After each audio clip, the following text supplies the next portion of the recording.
அன்பு நேர்களே, அண்மையில் ரணில் விக்ரமசிங்கே அவர்கள் கைது செய்யப்பட்டு சிறையில் அடைக்கப்பட்டு அப்புறம் அவர் அங்க ஹாஸ்பிட்டலுக்குள்ள ராஜாதி ராஜ வாழ்க்கை வாழ்ந்து அப்புறம் இந்த மாதிரி ஒரு விளையாட்டெல்லாம் விளையாண்டாங்கல்ல. என்ன விடயமாக 16.5 மில்லியன் ரூபாய் வெளிநாட்டுக்கு போனதாக அரச பணத்தை செலவு செய்தார். ஏன்னா வல்ஹாம்டன் யூனிவர்சிட்டிக்கு ஒரு அழைப்புதல் வந்துச்சாம். அவட மைத்ரி அம்மா ரணில மிஸ் இருக்கிறாள். அவ வந்துட்டு Kelani university dean, English and science dean போல ரெண்டும். ஆமா, ரெண்டு துறைக்குமான அவர் டீன், தலைமை அதிகாரி. அதனால அவக்கு வல்ஹாம்டன் யூனிவர்சிட்டி அவக்கு ஒரு இன்விடேஷன் அழைச்சிச்சு. அவங்க ஒரு டாக்டர் பட்டம் பண்ணி நினைக்கிறேன். அதுவும் அதுக்கு இவரும் ரணில் அண்ணனும் போற இடத்துல இவர் ஒரு ஒபிஷியல் விசிட் என்று சொல்லி இலங்கை பணத்துல 16.6 மில்லியன் ரூபாய் அரச பணம் செலவு செய்து கைது செய்யப்பட்டு பெயிலிங் கொடுத்து அந்த விசாரணை போவதில்லை. இது குறித்து இப்பொழுது ஒரு விசாரணை நடத்துவதற்காக 3 தினங்களுக்கு முன்பாக ஒரு சிஐடி டீம் ஒன்று களமிறங்கிட்டு லண்டனுக்கு, இவ்வளவுக்கு ஒரு ஏஎஸ்பி, ஒரு சிஐ, ஒரு எஸ்ஐ, 2 கான்ஸ்டபிள்கள், அதாவது சார்ஜன் கான்ஸ்டபிள், 5 பேர் கொண்ட டீம் ஒன்று போய்க்கிறாங்க. இதுக்கு ஏற்பட செலவு போகும் இல்லையா? 5 நாளைக்கு தான் அவங்களோட எஸ்டிமேட் 5 நாளைக்கு டிராவல் உண்டு, தங்குற உண்டு, வாரம் உண்டு, போறோம். 7 நாள் தான் அவங்களுடைய விசிட். இந்த வாரம் இன்னும் வரல. அங்க விசாரணை நடைபெற்று கொண்டிருக்கு. இதுவரைக்கும் 7 மணி நேரம் அவங்களுக்கான விசாரணை நடைபெற்று இருக்கிறது. இது ஒரு செய்தி. அடுத்தது இவங்களுக்கு அங்க ஒபிஷியல் விசிட் 5 நாள் தான். அப்ப போறதுக்கு ஒரு நாள், வாரத்துக்கு ஒரு நாள், அப்படிதான் 12 வருதுக்குரிய இலங்கை போலீஸ் திணைக்களம் செலவெல்லாம் கொடுத்துருக்குது. ஒரு சாதாரண டிக்கெட் அவர் அப் அண்ட் டவுன் 5 லட்சம் போகும். இப்ப உள்ள பிஸி நேரத்துல, புரியுங்களா? இது சீப்ரேட்டான நேரம் அல்ல. அப்ப நோக்கம் என்னென்றால் அவட குடியுரிமையை பறிக்க போறாங்க. புரியுதா? இதுல அவர் குற்றம் சாட்டப்பட்டால் ரணில் அவர்களின் குடியுரிமை பறிப்பதாகத்தான் இந்த நாம நீண்ட காலமாக சொல்லி வருகிறோம் இல்லையா? ரணில குடியுரிமையை பறிக்கணும் அந்த நரி சும்மா இருக்குது இல்லை. அரசுக்கு எதிராக எல்லா வகையான நகர்வுகளும் செய்யுது. இப்ப இது அவருக்கும் வழங்கிட்டு, ரணில் பையாவுக்கும் வழங்கிட்டு தனக்கு இதுக்காகத்தான் இந்த நகர்வு இது 16.5 மில்லியன் பணம் என்பது ஒரு பெரிய பணமா? அதாவது இவங்களுக்கு கேஸ் இல்லை, அரசாங்கத்துக்கு ஒரு முக்கியமான கேஸ் இல்லை. இங்க பணம் பிரச்சனை இல்லை, அரச பணம் வீண் விரயம். அது கிரிமினல் தானே. அப்ப கிரிமினல் குற்றவாளி ஒருவருக்கு நீதிமன்றம் அவர் கிரிமினல் என்று தீர்ப்பு கொடுத்து அவர் அதை அப்பீல் பண்ணி சுப்ரீம் கோர்ட் வரையும் போவார்ல. போயிட்டு அந்த குற்றம் நிரூபிக்கப்படும். நிச்சயமாக நிரூபிக்கப்பட்டால் இது அடுத்த கட்டம் வேற குடியுரிமையை பறிக்கிற சாக போற நேரத்திலே வேற குடியுரிமையை பறிச்சு ஒன்றுமாக போலண்டாலும் அது குடியுரிமையை பறிச்சாலும் வில்லாதி வேலை பாக்குதானே. அதுக்கு என்ன பண்ண போறோம்? ஆக அது குறித்து இதே நேரம் இந்த பாருங்க 2 தூதுவர போட்டோவும் தாரம். அந்த போட்டோவை பாருங்க. போமே முன்னாள் பிரித்தானியாவுக்கான தூது ஹை கமிஷனர் சரோஜா சிறிசேனா பாருங்க. அவ அழகராணி போட்டி போன மாதிரி இருக்குது. மத்தவ பாருங்க புளு சார் அவர் மெனோரி மலிமராஜ், இவ போமே டிப்யூட்டி ஹை கமிஷனர். இது 2க்கும் என்ன தெரியும்? ஏதாவது சொல்லுங்க பாப்போம். இது 2 முன்னாள் அரசியல்வாதிகளின் டாக்டர்களா? அப்படித்தானே. அதாவது இந்த தூதுவர் போஸ்டெல்லாம் யூரோப்பிய நாடுகள் அத்தனையும் இருப்பதெல்லாம் அமைச்சர்களின் சொந்தங்கள், பந்தங்கள், மாமன், மச்சான், பூட்டன், இந்த மாதிரி ஆட்கள் தான். இந்த பாருங்க யங் லேடி 2 பேரும். இந்த 2 பேரும் ரணில் பையா காலத்துல, அது கோட்டையர் காலத்தில் நியமிக்கப்பட்ட அவங்க விரோகநிலையே. இது கோட்டையன் காலத்தில் நியமிக்கப்பட்ட ஆட்கள். புரியுங்களா? ஆக அவருக்கு வேண்டப்பட்ட தராசுகள் எல்லாமே அவருக்கு வேண்டப்பட்ட ஆட்கள் இல்லையே. ஆக இதுகெல்லாம் போய் என்ன செய்ய போகுது? ஏதாவது செஞ்சிருக்குமா? டிப்ளமேட்டிக் ரீதியாக என்னத்தை வென்றிருப்பாங்க? அங்க லேபலுக்கும் பேருக்கும் பாஸ்போர்ட் ரெனியூவல் பண்ணி உட்கார்ந்துக்கிட்டு வேலை பார்த்தாங்க. அப்போ ஒரு விசாரணைக்கு இதை பாருங்களேன், ஒரு விசாரணைக்கு 5 பேர், ஒரு ஏஎஸ்பி கீழே இருந்து ஒரு சார்ஜன் மாதிரி 5 பேர் பயணமாயிட்டாங்க. இவங்களுக்கு ஹோட்டல், தங்குமிடம், அந்த சாப்பாடு அப்படியெல்லாம் பார்க்க போனால் நம்ம நல்லமா மாவு இல்லை, சீனி இல்லை, அரிசி இல்லை, பார்லிமெண்ட்ல பேசுவர பதுல் எம்பி சாமர சம்பத் அவர் தான் சொல்லிக்கிறாரு, இவங்க 160 மில்லியனுக்கு 300 டபுளாக செலவழிச்சு போயிறாங்க. இங்க செலவில்லை முக்கியம். ரணிலுக்கு ஒரு தண்டனை கொடுக்கப்பட வேண்டும் என்றால் இந்த குற்றம் நிரூபிக்கப்பட வேண்டும் என்பதுதான் அரசின் நகர்வு. அதற்காகத்தான் இந்த ஒரு நகர்வு. ரணிலின் வேர்ஹாம்டன் பயணம் தொடர்பாக சரோஜா சிறிசேனவை விசாரிக்க சிஐடி லண்டன் பறந்துவிட்டது.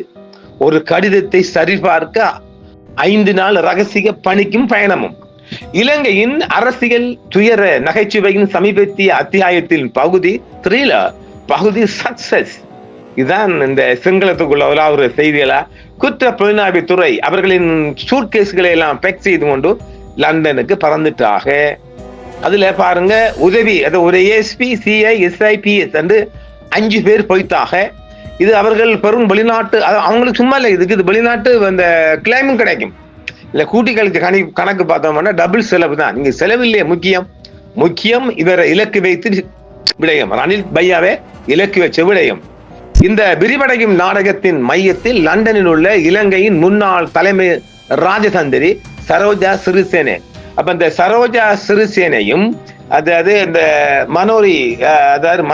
மனோரி மலிமராஜ், ஆமா மனோரி மலிமராஜ் 2 பேரும் லண்டன்ல தங்கிட்டாங்க. அதாவது ஜேவிபி அதாவது கோட்டையர் காலத்திலே நியமனம் பண்ணப்பட்டு ரணில் பையா வந்த கடமையில இருந்து இவங்களை நாட்டுக்கு வர சொல்லி உத்தரவு கொடுத்திருந்துச்சு புதிய அரசு, ஜேவிபி அரசு.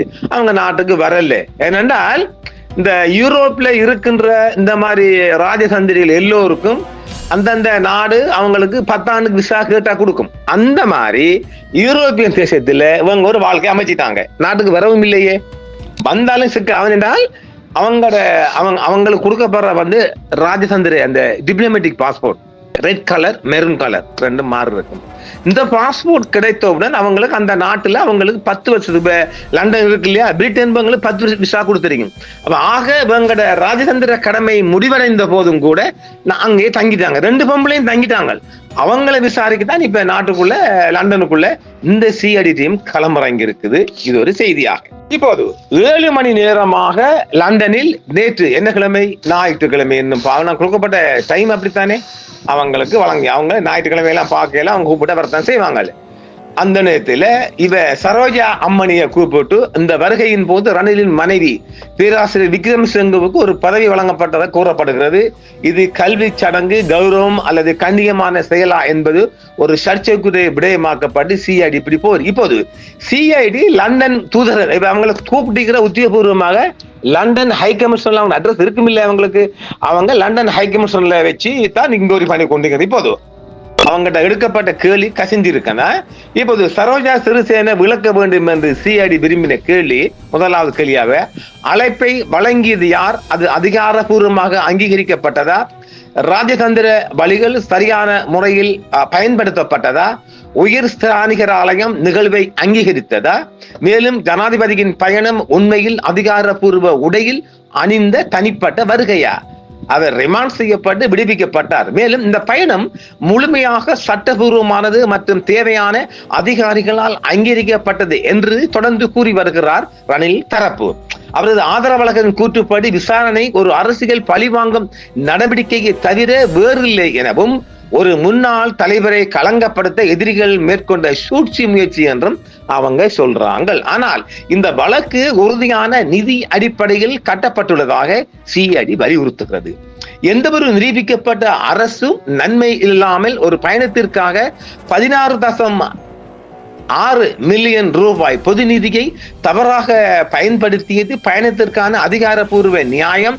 வோல்வர்ஹாம்டன் அழைப்பு ஓரளவு புனையப்பட்டது, முறையற்ற முறையில் அங்கீகரிக்கப்பட்டது அல்லது அதிகாரப்பூர்வ தேவையின் தோற்றத்தை உருவாக்க கையாளப்பட்டது என்றும் குற்றம் சாட்டப்பட்டிருக்கின்றது. சிஐடியின் திடீர் உற்சாகம், அங்கீகரிக்கப்படாத வெளிநாட்டு பயணம் மற்றும் பொறுப்பை ஏற்க அவசரப்படுவது ஆகியவை சட்ட கொள்கைக்கு அப்பாற்பட்ட ஏதோ ஒன்று செயல்படக்கூடும் என்பதாகத்தான் இலங்கையில் இது ஒரு இஷ்யூ செய்தியாக இன்று திங்கட்கிழமை வலுவாக ஒரு பேசப்பட்ட செய்தியாக வந்திருக்கிறது. அதாவது இந்த நோக்கம் ஒரு 1,66,00,000 காசு என்பதற்காக அல்ல, அரச பணம் வீண்விரயம் செய்யப்பட்டதை வச்சு ஒரு வழக்க கொண்டு நிறுத்தி அவர் கிரிமினல் கேஸுக்குள்ள கொண்டு போய் தலைவர குடியுரிமையை பறிக்கிற உத்தேசம். இனி மைந்தர்ல கை வைக்க தேவையில்லை, அவர் இனி போட்டியிட போறலே, அவர் தள்ளிக்கு தெரிய வேண்டும். அடுத்த கட்டம் தான் நாமல் தம்பிக்கு வரும். ஆக ரணில கொண்டு அவங்களோட சிஐடி எல்லாம் இறுக்கி கொண்டு இந்த வழக்கை கொண்டு இருக்க போறாங்க வச்சுக்கொள்ளுங்கள். சரி, சிஐடியின் லண்டன் நடவடிக்கை பற்றிய செய்தி வெளியானதும் கொழும்பு முழுவதும் தொலைபேசிகள் முழு நகரமயம் டிஜிட்டல் மீன் சந்தையாக மாறிவிட்டதாக ஒரு செய்தி சிங்கள ஊடக செய்தியா இருக்கின்றது. சரி, அடுத்த கட்டம் சிஐடி வைக்கின்ற கேள்வி, இந்த அழைப்பு உண்மையானதா அல்லது போலியானதா, யார் அதில் கையெழுத்திட்டார்கள்? அங்க வருகிறது அந்த விசி சைன் வைக்கலையாம் என்று, வைஸ் சான்சலர் கையெழுத்து வைக்கலையாம் என்று ஒரு கதை வருகிறது. உயர் ஸ்தானிகர் ஆலயத்திற்கு அழுத்தம் கொடுக்கப்பட்டதா அந்த வருது. இதுதான் அவன் சரோஜினி சொல்லணும். 5 அதிகாரிகள் ஏன் பயணம் செய்தார்கள்? இது காவல்துறை அதிகாரிகளுக்கான புதிய வெளிநாட்டு ஆய்வு சுற்றுப்பயணமா? இது இலங்கைக்குள்ள கேட்கப்படுற கேள்வி. இந்த சிஐடிக்காரங்களை பார்த்து இது அரசாங்கத்தின் சமீபத்திய ரியாலிட்டி ஷோவா என்று கேட்கிறாங்க. நான் கேட்கல. அப்போ இந்த செய்திகளின் தொனியில் இருந்து ஒன்று தெளிவாக இருந்து, சிஐடியின் லண்டன் பயணம் தேசிய அளவில் ஒரு பேசு பொருளாக மாறி இருக்கின்றது. நுகியகுட நாமலின் அந்த கூட்டத்தின் போது இந்த விடயம் வந்திருக்கின்றது. ஒரு பல்கலைக்கழகம் ஒரு நாட்டு தலைவரை அழைத்தால் அது ஒரு கடுமையான நெறிமுறையை பின்பற்றுகிறது. ஒரு கடிதம் மட்டும் போதாது, ராஜதந்திர கடித போக்குவரத்து, சரிபார்ப்பு மற்றும் திட்டமிடல் உள்ளது. அனைத்தும் ஆவணப்படுத்தப்பட்டுள்ள. அத்தகைய ஆவணங்கள் இல்லை என்றால் அது கடுமையான கேள்விகளை கொண்டு அது குற்றச்சாட்டாக்க முடியும். இதுதான் அங்க உள்ளது. அடுத்தது, அந்த நேரத்தில் ஏற்பாடுகள் எவ்வளவு விரைவாக நிறைவேற்றப்பட்டன என்பது குறித்து கவலைகள் இருந்தன. உயர் ஸ்தானிகர் ஆலயத்திற்கு முழுமையாக தெரிவிக்கப்படவில்லை என்றும், இது அதிகாரபூர்வ எல்லைக்குள் தன்னைத்தானே நுழைத்துக் கொள்ளும் ஒரு தனிப்பட்ட வருகைக்கு போல் தோன்றுகிறதாக ஒரு தரப்பு சொல்லுகின்றது. நாங்கள் வழிமுறைகளை மட்டுமே பின்பற்றுவோம். அந்த அறிவுறுத்தல்கள் எங்கிருந்து வந்தன? தயவு செய்து எனது சம்பள தரத்திற்கு மேல் உள்ள ஒருவரை கேளுங்கன்னு சொல்றவாம். சரோஜா சிறிசேனவின் அறிக்கையை சிஐடி பதிவு செய்தவுடன் அடுத்த படிகளில் பின்வருமனை செய்ய போறாங்களாம். இதுவும் லண்டன்ல இருந்து கசியப்பட்ட செய்தான். வல்ஹாம்டன் பல்கலைக்கழகத்திற்கும் இலங்கை உயர் ஸ்தானிகர் ஆலயத்துக்கும் இடையிலான தகவல் தொடர்புகள் பரிமாற்றங்களை சரிபார்க்க போறாங்களாம். அழைப்பின் நம்பகத்தன்மை நல்ல வருகிறது பாத்தீங்களா? இதான் அங்க உள்ளது. நம்பகத்தன்மை, ஆசிரியர் மற்றும் விநியோகத்தை ஆராய்தல், ஜனாதிபதியின் செலவினங்களை யார் அங்கீகரித்தார்கள் என்பதை கண்டறிதல், தவறான பிரதிநிதித்துவத்தை எந்த அதிகாரிகளும் எளிதாக்கினார்களா என்பதை கண்டறியதான் சிஐடியின் வேலை. மற்றும் பயணம் தனிப்பட்டதா, அதிகாரபூர்வமா அல்லது இடையில் உள்ள ஏதாவது மோசமானதா என்பதை தீர்மானித்தல். அவரது சாட்சியத்தை பொறுத்து விசாரணை விகத்தகு முறையில் விரிவடையக்கூடும் என்றும் சிஐடி தரப்பால் சொல்றாங்க. ஏனெனில் அவங்க நாளாந்த மிஞ்ச சிஐடி டிஐஜிக்கு ரிப்போர்ட் கொடுத்து கொண்டிருக்கிறாங்க அவங்களோட டெய்லி முன்னேற்றம் கருதி. இப்ப இவகிட்ட சரோஜினி மட்டும் தானே செய்யறாங்க, சரோஜா கிட்ட இவகிட்ட போகலையே இன்னும்.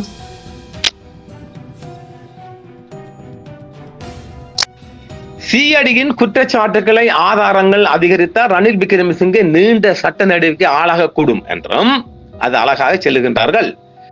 ஒரு காலத்தில் ஆசியாவின் சிங்கப்பூராக மாற வேண்டும் என்று கனவு கண்ட நம்ம நாடு நீதித்துறைக்கு கூடுதல் ஆதாரங்களை வழங்குவதற்காக ஒரு பல்கலைக்கழகத்திலிருந்து ஒரு கடிதத்தை விசாரிக்க 5 சிஐடி அதிகாரிகள் இப்போது லண்டனுக்கு பறந்து செல்வதை பார்க்கும் போது இதுவும் ஒரு மிகப்பெரிய பேசு பொருளாகத்தான் மாறி இருக்கின்றது. ஏனெனில் அவர் நோக்கம் அதுவல்ல. நோக்கம் என்பது நாம் மீண்டும் சொல்கின்றோம், ரணிலை தண்டிப்பதற்கான ஒரு ஆதாரமாக இதை அரசாங்கம் பயன்படுத்த போகின்றது.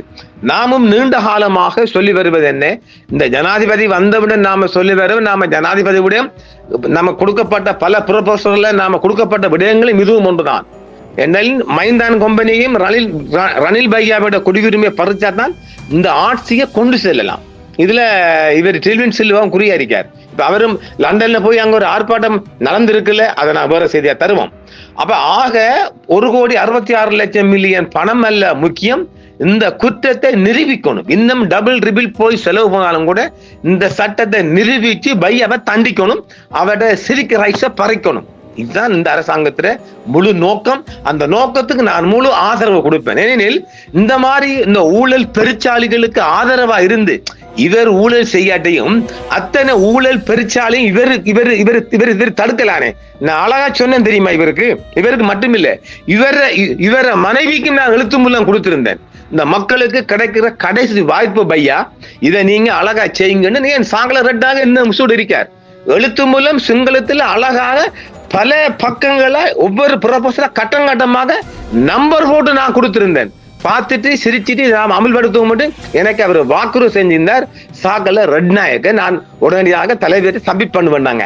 அதெல்லாம் நமக்கு சும்மா அந்த ஒரு இந்த முகஸ்துதிக்கு சொல்லியிருப்பாங்க, எல்லாமே குப்பத்தோட்டிக்கு போயிருக்கும். அப்ப ஆக ரணிலுக்கு கிடைத்த வாய்ப்பை அவர் சரியா பயன்படுத்தினால் இன்று ஒரு சிங்கப்பூரின் ஒரு அரசியல் தந்தை போல ஒன்னால இருக்கலாமா இல்லையா? நீ வந்துகிட்டு மைந்தா கம்பெனியை காப்பாத்திக்கிட்டு அத்தனை ஊழல் பெருச்சாலிகளுக்கும் நீ ஆதரவு பண்ணி போட்டு இப்ப மூஞ்ச சுழிச்சுக்கிட்டு பாவமா கிடக்குதான். செய்ய வழி இல்லை, அது செய்ய வழி இல்லை. அப்பா பாவமா கிடக்குதான் பார்த்தா அதுக்காக என்ன செய்ய முடியும்? அப்ப அத்தனை இந்த மைந்தான் கம்பெனியை காப்பாத்தின பெருமை இவருக்கு தான் சாரும். சொன்னேன், உங்களுக்கு கிடைக்கிற கடைசி வாய்ப்பு, இதை விட்டு ஒருபோதும் வரப்போறல. இனி அவருக்கு வரப்போல, அவர் கனவிலையும் காண தேவையில்லை. ஒரு தரம் வந்த சான்ஸ் அதை கைவிட்டாரு. அடுத்த தேர்தல் வச்சா நீ தோத்துப்பான்னு சொல்லிக்கிறேன் தெரியுங்களா? இதைத்தான் எல்லாரும் சொல்றாங்க. ரணில் பையானே ரணிலுக்கு ஆதரவே இல்லை. நான் உண்மையை சொன்னேன். இந்த ஆட்சிக்கும் வந்தவிட நிறைய ப்ரொபோசல் கொடுத்திருக்கிறேன். அதுல ஒன்றுதான் இது. அவர்கிட்ட குடியுரிமையை பறிக்கணும். அவர்கிட்ட சிவிக் ரைட்டை பறிச்சா மட்டும்தான் கொஞ்சம் அடக்கலாம். அது அவருக்கு ஜெயிலும் கொடுக்கலாம், அவங்க குடியுரிமையும் பறிக்கலாம், ஜெயிலும் வரும். அது ஜனாதிபதி தன்னுடைய பாவ மன்னிப்பில் அதை விடுதலை ஆக்கலாம். நோக்கம் அவர் சிவிக் ரைட்டை பறிக்கிறது. அது இத்தனை வயசுலயும் சும்மா இருக்குதில்லே, இந்தியாவுக்குள்ள போறது, அங்க போகுது, இங்க போகுது. என்னாலும் ஒரு வில்லங்க வேலை, வில்லாதி வில்லன் அசோகன் நம்பியார் வேலை பாக்குதானே, அதற்காகத்தான் அது. சரி, இதேவேளை கடந்த வெள்ளிக்கிழமை நுகர்கொடையில் நடந்த பொதுவான எதிர்க்கட்சி பேரணியின் போது இந்த விஷயம் தீவிரம் வந்ததை அடுத்து சிஐடியின் லண்டன் பயணம் கவனத்திற்கு வந்தது. அங்கு விக்ரமசிங்கே அசல் பயணத்தின் போது செலவிட்ட தொகையை விட 2 மடங்கு அதிகமாக சிஐடிகள் செலவிட்டதாக நாடாளுமன்ற உறுப்பினர் சாமர சம்பத் அந்த மீட்டிங்லையும் சொல்லிக்கிறார். இங்கால எங்களை பார்லிமெண்ட்லையும் பேசியிருக்கிறார். வெளிநாட்டு விசாரணை குறித்து சட்டமாதிபர் துறைக்கு சிஐடி அறிவிக்க தவறியமை குறித்து இந்த வாரத்தில் கேள்விகள் எழுந்துள்ளன. இந்த கவலைகளுக்கு பதிலளித்த மூத்த காவல்துறை வட்டாரங்கள் முன்னாள் ஜனாதிபதி சம்பந்தப்பட்ட குற்றச்சாட்டுகள் குறித்து சுயாதீன விசாரணைகளை மேற்கொள்ளும் போது சட்டமாதிபர் துறைக்கு தெரிவிக்கவோ அல்லது அதன் ஒப்புதலை பெறவோ சிஐடி எந்த சட்டபூர்வ கடமையும் கொண்டிருக்கவில்லை என்று ஒரு செய்தியும் செல்லுகின்றது. நாங்கள் காவல்துறைக்குள் உள்ள உயர் அதிகாரிகளுக்கு தெரிவித்து தேவையான உள் ஒப்புதலை பெற்றுள்ளோம். சிஐடியால் அவசியமாக கருதப்படும் விசாரணைகளுக்கு துறையிடம் போதுமான நிதி உள்ளது என்றும் ஒரு அதிகாரி தெரிவிக்கின்றார். ஏனெனில் ஒரு சிஐடி போறாண்டா அவங்களோட ஐஜி கிட்ட பெர்மிஷன் எடுக்கணும், சட்டமாதிபர் துறை கிட்ட எந்த பெர்மிஷன் எடுக்க தேவையில்லை என்பதையும் இந்த நம்முடைய மக்கள் புரிஞ்சுக்கொள்ளுங்க. ஆக இருப்பினும் லண்டன் வருகை குறித்து ஏஜிய துறைக்கு தெரிவிக்க எந்த சட்டபூர்வ தேவையும் இல்லை என்றாலும் வெளிநாட்டு அதிகார வரம்புகளுக்கு செல்லும் விசாரணை குழுக்கள் முன்கூட்டியே சட்ட வழிகாட்டலை பெறுவது பொதுவாக அறிவுறுத்தப்படுகிறது. குறிப்பாக ஏஜி அட்டர்னி ஜெனரல் துறை சட்ட நடவடிக்கைகளை கையாளுகிறது மற்றும் தொடர்புடைய நீதிமன்ற விஷயங்களை நிர்வகிக்கிறது என்றதெல்லாம் சொல்லுகின்றார்கள். குழு இன்னும் லண்டனில் தான் இருக்கின்றது மற்றும் விசாரணை நடந்து வருகிறது. அவர்கள் தங்கள் முன்னேற்றம் குறித்து தொடர்ந்து உயர் அதிகாரிகளுக்கு குறித்த தகவல் கொடுத்த வண்ணம் இருக்கின்றார்கள். மற்றது சர்ச்சைக்குரிய ரக்பி வீரர் வஷீம் சாஜிதினின் மரணம் தொடர்பான விசாரணை மற்றும் சில ஆதாரங்களை சரிபார்க்க கனடாவுக்கு ஒரு தனி புலனாய்வு குழு பயணம் போயிருக்காங்க. இது எப்படி இருக்குது? இது வெளிவர செய்திங்களா? கடந்த கால வழக்குகளை மேற்கோள் காட்டி அந்த அதிகாரி மேலும் கூறியிருக்கின்றார் ஒரு செய்தியாக. அது லண்டனுக்குள்ள வந்த செய்தியாக வந்திருக்குது.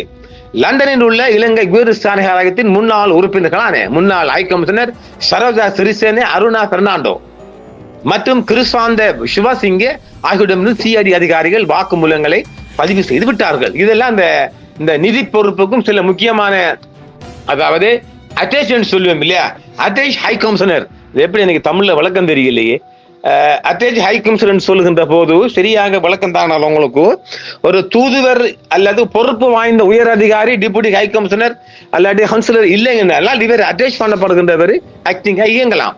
இப்ப நாட்டை விட்டு இப்ப வருவா இல்லையா, இப்ப சரோஜா சிறிசேன ஹை கமிஷனர்டா அவ டிப்யூட்டி கொடுக்கணும். டிப்யூட்டி இல்லைண்டா அங்க கவுன்சிலர் இருப்பார், அல்லாட்டி அட்டேச் செய்யப்பட்ட ஒருத்தர், அவருக்கும் அந்த அதிகாரம், அட்டேச்ங்கிற அதிகாரம் தான் அது. எனக்கு தமிழ் விளக்கம் சரியா அதுக்கு புரியல, பார்த்துக்கொள்ளுங்க ப்ளீஸ்.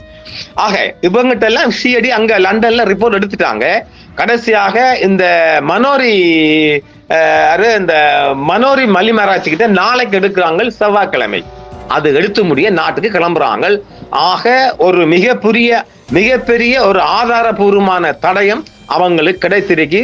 அதுவும் சமர்ப்பிக்கப்பட்டு முன்னாள் தூதுவர் என்ற முறையில அவருடைய ஸ்டேபிள் எடுக்கப்பட்டு அங்க கவுன்சிலில் சைன் பண்ணறேன்னா அது ஆதாரமா தான் போயிடும். இப்ப அவங்க டியூட்டில இல்லையே, அவ அட்டேஜும் இல்லை, ஹிட்டேஜும் இல்லை, பேட்டேஜும் இல்லை.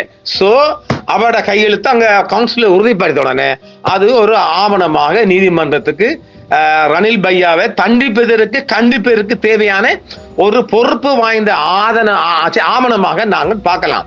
இதேவேளை ரணில் விக்ரமசிங்கவால் 160 லட்சம் ரூபாய் நஷ்டம் ஏற்பட்டுள்ளதாக கூறி ஆராய்வதற்காக இங்கிலாந்துக்கு அனுப்பி வைக்கப்பட்டுள்ள சிஐடி குழுவின் விசாரணைகளிலும் குறைந்தபட்சம் 320 லட்சம் 3 கோடி 20 லட்சமா அப்படி வருது இல்லையா, அது செலவாகும் என்று நம்ம மாவுகில்லே பருப்புகில்லே எம்பி பதுல சாம்பர சம்பத் அவர்கள் நாடாளுமன்றத்தில் குறை கூறி இருக்கின்றார். ஆக இது ஒரு பேசுபொருள் செய்தி, தமிழ் ஊடகங்களுக்கு வரவில்லை. இதை காவி வந்திருக்கும் மிகவும் ஒரு பொறுப்பு வாய்ந்த செய்தி. இந்த செய்தியின் உண்மைத்தன்மை அப்படியே தந்திருக்கிறோம். நம்ம கையால மடியால எதுவும் போடல. ஆனால் ஒன்று, ரணில் இந்த விடயத்திலிருந்து, இந்த விசாரணையிலும் இந்த வழக்கிலும் இருந்து தப்புவது கொஞ்சம் கடினம் என்று நான் மீண்டும் சொல்லுகின்றேன். அது பாவமுனியம் பார்க்கிற வேறு விடயம், ஆனால் அவர் ஒரு மிஸ்யூஸ் பண்ணப்பட்ட விடயம். அதனால் இப்படித்தானே அவரும் ஒரு வக்கீல் எந்த கோர்ட்டுக்கும் போகவில்லை. ஆனாலும் ஒவ்வொரு தவறு விடும் போதும் ஒரு விடயங்களை விட்டிருப்பாங்கல்ல, அதைத்தான் அரசாங்கம் தூக்கி பிடிச்சிரு. ஆக இவரின் குடியின்மை பருப்பிற்கான மிகப்பெரிய ஒரு நகர்வு அரசாங்கத்தால் நடைபெற்று வருகின்றது. அடுத்த நகர்வாக நாம் ஒரு விடயத்தை கொள்ள போனும். நாமல் தம்பிர விடயங்கள் இன்னும் ஒன்றும், அதாவது கிடைக்கிறான் இல்லை என்ற மாதிரி இன்னும் சரியாக கிடைக்கவில்லை. கிடைத்தால் அவருக்கும் அவர் குடியுரிமைக்கு ஒரு ஆப்பு வைக்கிற நகர்வு ஒன்று இருக்குது. ஏனெனில் மிகப்பெரிய ஒரு முன்னெடுப்பாக நாமல் எழும்புவதற்கான வாய்ப்பு இருப்பதாகத்தான் சிஐடியின் இந்த நுகேகொட தானே நாரையம்பிட்டு வரக்கூடாது, நுகேகொட மீட்டிங் குறித்தான ஒரு மேலதிக ரிப்போர்ட் ஒன்று அடிச்சிட்டு இருக்கிறாங்க. இதை நாம தனியாக தரப்புறோம். இதே நேரம் டில்லிக்கும் பறந்திருக்க அவர் வழக்கப்பட்டால் நாமலை தொடர்ந்து நன்றாக அரசியல் பண்படுத்தப்பட்டு வழக்கப்பட்டால் அரசுக்கு ஒரு குடைச்சல் கொடுக்கக்கூடிய நபராக மாறுவதற்கான மிக அதிக வாய்ப்பு டில்லிக்கும் ஒரு ரிப்போர்ட் அடிச்சுக்கிறாங்க. ஆக நிறைய விடயம் தந்திருக்கிறோம். முன்னும் சந்திப்பு. நன்றி நேயர்களே. என்றும் உங்களுடன் சன்ரைஸ் இந்தியா டிவி சப்ஸ்கிரைப் பண்ணுங்கள், பெல் பட்டனையும் கிளிக் செய்யுங்கள். உங்கள் ஆதரவே எங்கள் சேவை. ஆதரவு தாருங்கள், அரவணைப்போம். மறக்காம சர்ப்ரைஸ் பண்ணுங்க. தேங்க்யூ.